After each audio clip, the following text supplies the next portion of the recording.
Dalam pidatonya di pembukaan Rakernas keempat PDIP ada sinyal tadi kita dengar bersama dari Presiden Joko Widodo kepada bakal calon presiden dari PDI Perjuangan, Ganjar Pranowo. Dalam pidatonya Presiden Jokowi menyatakan kepada Ganjar Pranowo jika selesai dilantik tugas pertama mewujudkan kedaulatan pangan.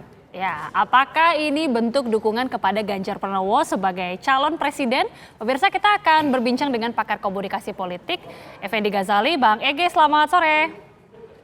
Selamat sore Agita, selamat sore Afat. Selamat sore Bang. Oke, Bang Ege, ini kan kita sudah mendengar pidato dari Presiden Republik Indonesia, khususnya yang paling menarik soal Ganjar Pranowo. Jika selesai dilantik, tugas pertama mewujudkan kedaulatan pangan. Ini apa makna yang bisa digali? Apakah ini jangan-jangan betul-betul dukungan dari Presiden kepada Ganjar Pranowo kembali nih? Ya, secara umum saya mau membahas tentang Rakernas ini sendiri. Menurut saya Rakernas ini sangat taktis ya, jadi sangat padat dan taktis. Saya dengar tiga-tiganya, pidato Ibu Megawati Soekarno Putri, pidatonya Ganjar Pranowo, dan kemudian pidatonya Bapak Presiden. Nah, yang pertama dari itu semua adalah topik yang dipilih ya, artinya yang dibicarakan di hari pertama Rakernas ini adalah kedaulatan pangan untuk kesejahteraan rakyat. Jadi sekaligus sebagai pembeda dibandingkan dengan masalah-masalah food estate ya, yang misalnya ditangani oleh calon presiden lain. Jadi dalam konteks ini saja sudah menjadi pembeda, ingin mengatakan bahwa apa yang sedang dikerjakan itu adalah sesuatu yang berdasarkan hasil riset dan kemudian penuh dengan hal-hal yang ideologis, strategis dan taktis ke depan dibandingkan isu-isu kegagalan yang seakan-akan ditimpakan ya selama ini pada kandidat calon presiden lain. Nah, yang kedua langsung menjawab apa yang disampaikan Agita tadi, betul sekali. Kalau pada hari ini dalam pidato yang pendek dari Bapak Presiden itu kita mengambil kesimpulan, sekali lagi pada hari ini maka harusnya calon-calon presiden yang lain yaitu Anies Baswedan dan Bapak Prabowo Subianto dan Bapak Anies Baswedan itu gemetar dalam arti Bapak Joko Widodo sudah langsung menyatakan Pak Ganjar Pranowo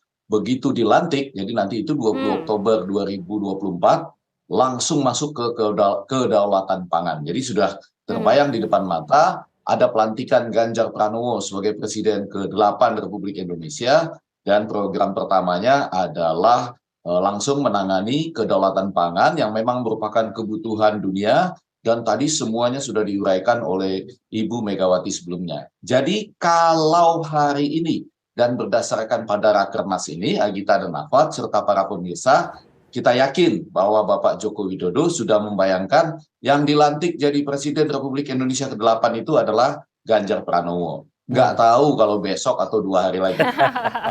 Ya, artinya Bang Ege melihat akan ada sinyal-sinyal lain kemungkinan akan diberikan oleh Pak Joko Widodo seperti yang sudah ia lakukan sebelum-sebelumnya terhadap beberapa baca pres lainnya begitu ke Pak Prabowo misalnya sebelumnya juga. Artinya akankah ke depan akan seperti itu lagi atau bagaimana Bang? Nah, hari ini sinyal yang disampaikan ini sangat kuat. Walaupun kita tahu tentu saja hari ini Pak Joko Widodo berbicara sebagai kader terbaik PDI Perjuangan. Jangan lupa ya, ini juga sangat taktis karena hari ini saya hampir tidak mendengar istilah petugas partai, jadi ini sudah taktis juga.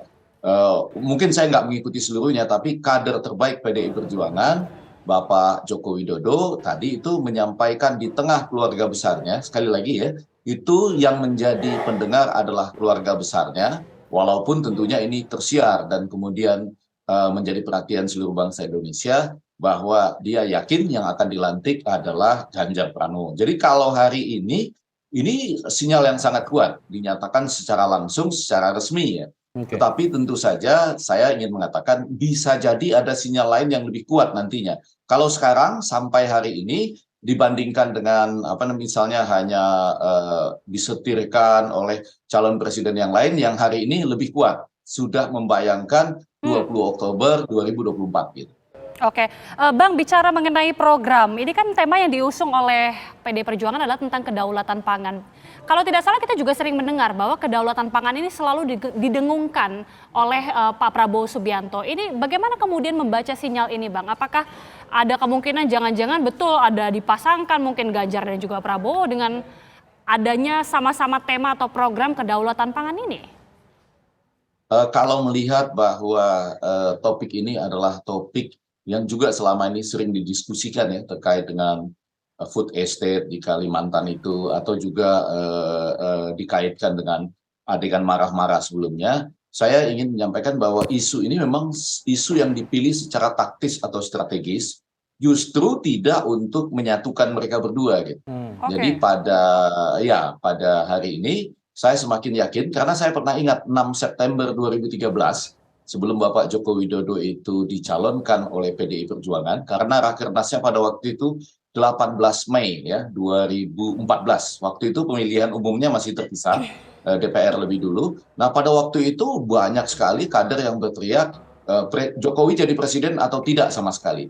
Nah, kalau melihat pada hari ini rasanya tidak ada peluang untuk menjadikan Ganjar Pranowo sebagai calon wakil presiden bagi Prabowo. Kecuali Prabowo jadi wakil presiden bagi Ganjar, dan itu sudah dibantah ya. Artinya sampai detik ini hal tersebut tidak dikehendaki oleh Koalisi Indonesia Maju. Oke, kalau tadi Bang Egy katakan ini ada isu kedaulatan pangan ini sebagai isu taktis dari PDI Perjuangan, apakah kemudian ini menjadi isu taktis yang sebenarnya hanya gimmick saja? Karena tadi disebutkan akan dibahas sampai malam ini saja, tapi besok dan lusa sudah masuk ke arah strategi politik untuk pemenangan Pilpres. Apakah Bang Egy melihat ini sebagai ya gimmick saja untuk meraup perhatian publik? Seperti yang tadi disebutkan Agita, ini sudah banyak didengung oleh Prabowo begitu? Atau memang ini sebenarnya esensialnya di rakernas ini soal kedaulatan pangan itu sendiri? Kalau menyambung dari 3 pidato itu, rasanya tidak demikian. Terutama ini bukan cuma gimmick, jadi dia mendapat double dose, artinya dosisnya menjadi ganda. Karena yang pertama, memang kenyataannya demikian, persis seperti yang disampaikan oleh Bapak Joko Widodo, sudah ada 22 negara yang tidak mau lagi mengekspor pangan ya, terutama bahan pangan ke luar negeri. Dikaitkan juga tadi dengan pidato akibat perang Ukraina dan Rusia, ada 207 juta ton ya, waktu itu disampaikan oleh kedua presiden kepada Bapak Joko Widodo sendiri. Jadi artinya ini adalah hal yang sungguh-sungguh dan terkait juga dengan kepedulian Ibu Megawati ya, yang menyebut-nyebut soal riset BRIN tadi. Jadi poinnya adalah ini adalah kepedulian PDI Perjuangan, marhenisme, Bapak Marhen tadi diceritakan sedemikian rupa, tapi dia mendapat dosis ganda, Agita dan Alfat, artinya kepedulian mereka di tengah tantangan ini ya, El Nino, kemudian gagal panen, mungkin gagal tanam, tetapi pada saat ini itu juga sekaligus bisa jadi pembeda dengan calon presiden yang lain. Gitu. Dua manfaatnya. Oke, bicara mengenai kedaulatan pangan yang juga menjadi mungkin fokus utama dari PDI Perjuangan, bisa dikaitkan juga kah dengan cawapres? Jangan-jangan cawapres yang dicari ini adalah tokoh yang kemudian memiliki concern tinggi ke situ, atau sebenarnya bagaimana melihat atau menerawang cawapres Ganjar ini, Bang Ege? Menarik, tadi pagi kami di Apa Kabar Indonesia Pagi ya, bersama dengan Maria Assegaf, dengan Sekjen PDI Perjuangan, Hasto, Pak Sekjen menyatakan dengan sangat taktis bahwa harus dilihat ya, yang datang ini yaitu yang datang offline maupun online gitu. Karena masih ada tokoh yang mendapat tugas di luar negeri, kurang lebih begitulah. Jadi bisa jadi kalau kedaulatan pangan ini merupakan sesuatu yang betul-betul akan diusung ya, dan sekaligus jadi pembeda dengan calon presiden lainnya, maka dibutuhkan orang yang benar-benar bekerja sedemikian rupa selama ini yang terkait dengan tadi apa yang disebutkan oleh Bapak Joko Widodo, berapa banyak bendungan yang dibutuhkan dan hal-hal lain di seputar itu gitu. Namun tentu saja tidak gampang bisa mengajukan seseorang di luar beberapa nama yang sudah ada selama ini, terutama karena P3 sendiri misalnya mengatakan kalaulah bukan Sandi yang jadi wakil presidennya, tentulah harus seseorang yang dekat dengan kami. Jadi artinya punya kedekatan dengan P3 maksudnya.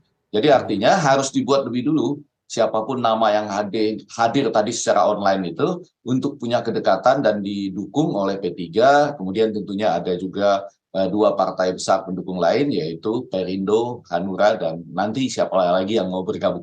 Baik, terima kasih Bang Effendi. Nanti kita akan tunggu di akhir rakernasnya apakah memang diumumkan nama cawapres atau tidak.